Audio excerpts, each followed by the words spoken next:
ನಮಸ್ಕಾರ ವೀಕ್ಷಕರೇ, ಮತ್ತೊಂದು ವಿಡಿಯೋಗೆ ಸ್ವಾಗತ. ಇತ್ತೀಚೆಗೆ ನಡೀತಾ ಇರುವಂಥ ಇಂಟ್ರೆಸ್ಟಿಂಗ್ ಡಿಸ್ಕಷನ್ ಏನಪ್ಪ ಅಂತ ಅಂದರೆ, ವೋಡಾಫೋನ್ ಐಡಿಯಾ ಕಂಪ್ನಿ ಸದ್ಯದಲ್ಲೇ ಮುಚ್ಚೋಗುವಂಥ ಪರಿಸ್ಥಿತಿಗೆ ಬಂದಿದೆ. ಮತ್ತು ಈ ಜಿಯೋ ಮತ್ತು ಏರ್ಟೆಲ್ ರವರಿಗೆ ತುಂಬಾ ಖುಷಿ ಕೊಡುವಂಥ ವಿಚಾರ.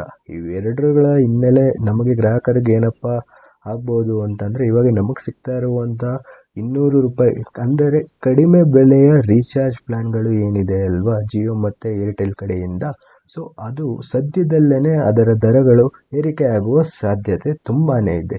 ಯಾಕಂತ ಅಂದರೆ ಮೋನೋಪಲಿ ಅಥವಾ ಡ್ಯೂಪಲಿ ಆಗೋ ಕಾರಣದಿಂದ.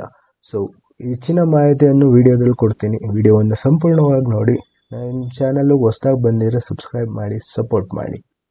ಇತ್ತೀಚೆಗೆ ನಡೆದಂಥ ಕೋರ್ಟ್ ಹಿಯರಿಂಗ್ಸಲ್ಲಿ ವೋಡಾಫೋನ್ ಐಡಿಯಾ ಕಂಪನಿ ಏನಿದೆ ಅಲ್ವಾ, ಅದು ದಿವಾಳಿ ಎಂದು ಘೋಷಿಸಲಾಗಿದೆ. ಸರ್ಕಾರ ಕೂಡ ವೋಡಾಫೋನ್ ಐಡಿಯಾ ಕಂಪನಿಗೆ ಬೆಂಬಲ ಕೊಟ್ಟಿದೆ. ಯಾವ ರೀತಿ ಅಂತ ಅಂದರೆ, ಆ ಕಂಪನಿಯ 49% ಶೇರ್ಸ್ ಸರ್ಕಾರ ತಗೊಂಡಿದೆ. ಆದರೂ ಸಹ ಈ ಕಂಪನಿ ಈಗ ದಿವಾಳಿ ಆಗಿರುವಂಥ ಪರಿಸ್ಥಿತಿಗೆ ಬಂದಿದೆ. ಈಗ ಮತ್ತೊಂದು ರೀತಿಯಲ್ಲಿ ಸರ್ಕಾರ ಮತ್ತೆ ಮುಂದೆ ಹೆಜ್ಜೆ ಇಕ್ಕಿ ಈ ಕಂಪನಿಯನ್ನು ಬೆಂಬಲಿಸಬೇಕು. ಯಾಕಪ್ಪ ಅಂತ ಅಂದರೆ, ಈಗ ಬೆಂಬಲಿಸಿಲ್ಲ ವೋಡಾಫೋನ್ ಐಡಿಯಾ ಅಂದರೆ ಕೇವಲ ಭಾರತದಲ್ಲಿ ಡ್ಯೂಪೋಲಿ ಅನ್ನೋದಾಗುತ್ತದೆ. ಅಂದರೆ ಕೇವಲ ಜಿಯೋ ಮತ್ತು ಏರ್ಟೆಲ್ ಈ ಎರಡು ಕಂಪನಿಗಳು ಮಾತ್ರ ಜನಕ್ಕೆ ಸರ್ವಿಸನ್ನು ಕೊಡಲು ಸಾಧ್ಯವಾಗುತ್ತೆ. ಆಗೇನಾಗುತ್ತೆ, ಜಿಯೋ ಮತ್ತು ಏರ್ಟೆಲ್ ನಡುವೆ ಕಾಂಪಿಟೇಷನ್ ಕಮ್ಮಿ ಇರುತ್ತೆ. ಅವರು ಬಿಸ್ನೆಸ್ ಪರ್ಪಸ್ಸಿಗೆ ಏನು ಮಾಡ್ತಾರೆ, ಅವರು ಬಂದಂಥ ರೇಟಿಗೆ ರೀಚಾರ್ಜ್ ದರಗಳನ್ನು ಇನ್ಕ್ರೀಸ್ ಮಾಡಲು ಆರಂಭ ಮಾಡ್ತಾರೆ. ಈ ಡ್ಯೂಪಲಿ ಅಂಥದ್ದು ಭಾರತಕ್ಕೆ ಬಂದಿದ್ದೇ ಆದಲ್ಲಿ ನಾವು ಪ್ರತಿ ತಿಂಗಳು 2,000 ರೂಪಾಯಿ ರೀಚಾರ್ಜ್ಗಂತಲೇ ತೆಗೆದಿಡಬೇಕಾಗುತ್ತೆ ಸ್ನೇಹಿತರೆ. ಇಂಟರ್ನೆಟ್ನ ಅಫೋರ್ಡ್ ಮಾಡೋದಕ್ಕಾಗೋದಿಲ್ಲ. ಯಾವ ರೀತಿ ಆಗುತ್ತೆ ಅಂದರೆ ದೇಶದಲ್ಲಿ ಪರಿಸ್ಥಿತಿ, 2010ನೇ ಇಸ್ವಿಯಲ್ಲಿ ಹೇಗೆ ನಾವು 2 GB ಡೇಟಾ ಇಟ್ಕೊಂಡು ಇಡೀ ತಿಂಗಳೆಲ್ಲ ನಿಭಾಯಿಸ್ತಿದ್ವಿ ನೋಡ್ರಿ, ಆ ಪರಿಸ್ಥಿತಿ ಮತ್ತೆ ಬರುವಂಥ ಸಾಧ್ಯತೆ ಶೀಘ್ರದಲ್ಲೇ ಇದೆ.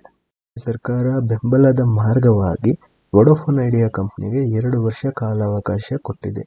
ಏನಕ್ಕಪ್ಪ ಕಾಲಾವಕಾಶ ಕೊಟ್ಟಿದೆ ಅಂತ ಅಂದರೆ, ಈ ವೋಡಾಫೋನ್ ಐಡಿಯಾ ಕಂಪ್ನಿಯಾದ ಸಾಲಗಳು ಏನಿದೆ ಅಲ್ಲ, 2 ವರ್ಷದ ಒಳಗೆ ಆ ಸಾಲಗಳನ್ನು ಪಾವತಿ ಮಾಡಲು ಸರ್ಕಾರ ಬೆಂಬಲದ ಮಾರ್ಗವಾಗಿದೆ.